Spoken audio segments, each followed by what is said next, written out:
ಹಾಸನ ಮಾರ್ಗವಾಗಿ ಮಂಗಳೂರು ಬೆಂಗಳೂರು ನಡುವೆ ಸಂಪರ್ಕ ಕಲ್ಪಿಸುವ ಶಿರಾಡಿ ಘಾಟ್ ಸುರಂಗ ಗ್ರೀನ್ಫೀಲ್ಡ್ ಮಾರ್ಗ ನಿರ್ಮಾಣ ಕಾಮಗಾರಿ ಕುರಿತು ಡಿಪಿಆರ್ ತಯಾರಿಸಲು ಕೇಂದ್ರ ಸರ್ಕಾರ ಒಪ್ಪಿಗೆಯನ್ನ ಸೂಚಿಸಿದೆ. 2022ರಲ್ಲಿ ಕೇಂದ್ರ ಸಚಿವ ನಿತಿನ್ ಗಡ್ಕರಿ ಸುರಂಗ ಮಾರ್ಗ ಕಾರ್ಯಸಾಧುವಲ್ಲ, ಇದಕ್ಕೆ ಭಾರಿ ಮೊತ್ತ ಬೇಕಾಗುತ್ತದೆ ಅಂತ ಇದನ್ನ ತಿರಸ್ಕರಿಸಿದ್ರು. ಆದರೆ ಸಂಸದರು, ಶಾಸಕರು ಮತ್ತು ರಾಜ್ಯ ಸರ್ಕಾರದ ಒತ್ತಡದಿಂದ ಡಿಪಿಆರ್ ತಯಾರಿಸಲು ಈಗ ಒಪ್ಪಿಗೆಯನ್ನ ನೀಡಿದೆ. ಆದರೆ ಪರಿಸರವಾದಿಗಳು ಇದಕ್ಕೆ ವಿರೋಧವನ್ನ ವ್ಯಕ್ತಪಡಿಸ್ತಾ ಇದ್ದಾರೆ.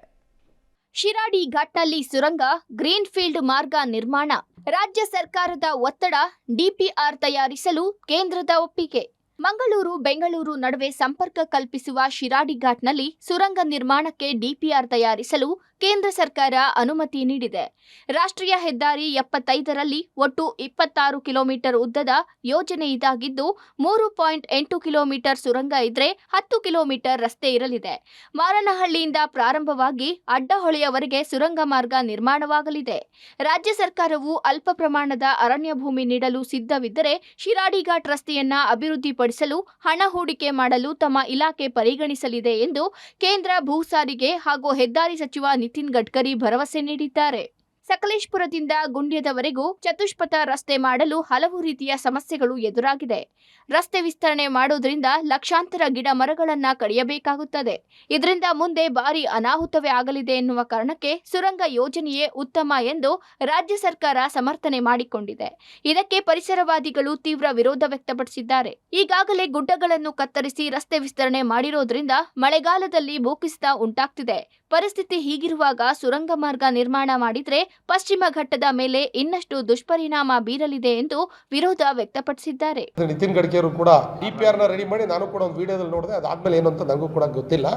ಈ ಸತಿ ಬೆಂಗಳೂರು ಹೋದಾಗ ಖಂಡಿತವಾಗ್ಲೂ ಮಿನಿಸ್ಟರ್ ಭೇಟಿ ಮಾಡಿ ಅದ್ರ ಬಗ್ಗೆ ಯಾವ ಹಂತದಲ್ಲಿದೆ ಅಂತಕ್ಕಂಥ ಮಾಹಿತಿನ ತಿಳ್ಕೊಂಡು ಸರ್, ನಾನು ಹೇಳೋದು 100% ಯಾಕೆ ಅಂದ್ರೆ ಆ ಕಡೆಯಿಂದ ಬರ್ತಕ್ಕಂಥ ಲಾರಿಗಳು ಸರ್ ಒಪ್ಪತ್ತಕ್ಕಾಗದಲ್ಲೇ ಪರದಾಡ್ತಾರೆ ಸರ್. ಇವು ಟನಲ್ ಆಯ್ತು ಅಂತ ಹೇಳಿದ್ರೆ ಅಷ್ಟೊಂದು ಅಪ್ ಸಿಗಲ್ಲ ಅವ್ರಿಗೆ, ಈಸಿಯಾಗಿ ಬಂದ್ಬಿಡು. ಈ ಕಡೆ ಒಂದ್ ಸೈಡ್ ಹೋಗಕ್ಕೆ ಒಂದ್ ಸೈಡ್ ಬರಕಾದ್ರೆ ಸರ್ ಮ್ಯಾಕ್ಸಿಮಮ್ ಆಕ್ಸಿಡೆಂಟ್ ಕಡಿಮೆ ಆಗ್ತವೆ. ಕೂಡ ಏನು ಅರಣ್ಯನೂ ಕೂಡ ಹಾಳಾಗಲ್ವ ಟನಲ್ ಸುರಂಗ ಮಾರ್ಗ ಒಳ್ಳೇದು ಸರ್. ಯಾಕೆಂದ್ರೆ ಒಂದ್ ಸೈಡ್ ಹೋಗಕ್ಕೆ ಒಂದ್ ಸೈಡ್ ಬರಕಾದ್ರೆ ಅನುಕೂಲ ಆಗುತ್ತೆ. ಘಾಟ್ ಸೆಕ್ಷನ್ 4 by 6 way ಮಾಡಕ್ಕಾಗಲ್ಲ, ಇದು ಅನುಕೂಲ.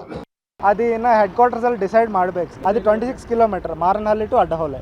ಸಬ್ಮಿಟ್ ಆಗಿದೆ, ನಮ್ಮಿಂದ ಸಬ್ಮಿಟ್ ಆಗಿದೆ. ಬಟ್ ಅಲ್ಲಿ ಫೈನಲ್ ಆಗಬೇಕು. ಅದು ಅರೌಂಡ್ 2000 crores ತನಕ ಬರ್ಬೋದು. ಮಾರನಹಳ್ಳಿಯಿಂದ ಅಡ್ಡಹೊಳೆ 2 lane ರೋಡ್ ಇದೆ, ಕಾಂಕ್ರೀಟ್ ರೋಡ್. ಅದು ನಾವು ಹೆಂಗ್ ಡಿಪಿಆರ್ ಮಾಡ್ತಾ ಇದೀವಿ ಅಂದ್ರೆ ಒಂದು ಡಿಪಿಆರ್ ಒಂದು ಸ್ಯಾಂಕ್ಷನ್ ಮಾಡಿ ಅಪ್ರೂವ್ ಮಾಡಿದ್ವಿ ಒಂದು 4 crores. ಯಾಕೆ ಅದು ಮಾಡ್ತಾ ಇದ್ದೀವಿ ಅಂದ್ರೆ ಇದು ನಮ್ದು ಯಾವಾಗ್ಲೂ ಲ್ಯಾಂಡ್ ಸ್ಲೈಡ್ ಆಗ್ತಾ ಇದೆ, ಇದು ಅವಾಯ್ಡ್ ಮಾಡಕ್ಕಂತ ಮಾಡ್ತಾ ಇದೆ. ಇವಾಗ ಅಲೈನ್ಮೆಂಟ್ ಫೈನಲ್ ಆಗಿಲ್ಲ ಸರ್. ಅದರಲ್ಲಿ 2-3 ಅಲೈನ್ಮೆಂಟ್ ಇದೆ. ಅದರಲ್ಲಿ ಟನೆಲ್ ಬರ್ತಾ ಇದೆ, ನಾರ್ಮಲ್ ಇದೆ, ವಿತೌಟ್ ಟನೆಲ್ ಇದೆ.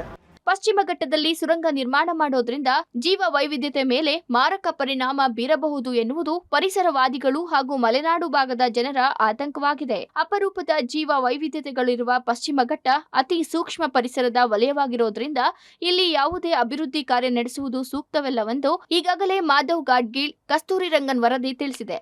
ಇದನ್ನೇ ಮುಂದಿಟ್ಟುಕೊಂಡು ಪರಿಸರವಾದಿಗಳು ಹಾಗೂ ಸ್ಥಳೀಯರು ತೀವ್ರ ಆಕ್ರೋಶ ವ್ಯಕ್ತಪಡಿಸಿದ್ದಾರೆ. ಕೇಂದ್ರ ಸರ್ಕಾರ ಶಿರಾಡಿ ಇದರಲ್ಲಿ ಸುರಂಗ ಮಾರ್ಗ ಮಾಡೋದಕ್ಕೆ ಹೊರಟಿದೆ.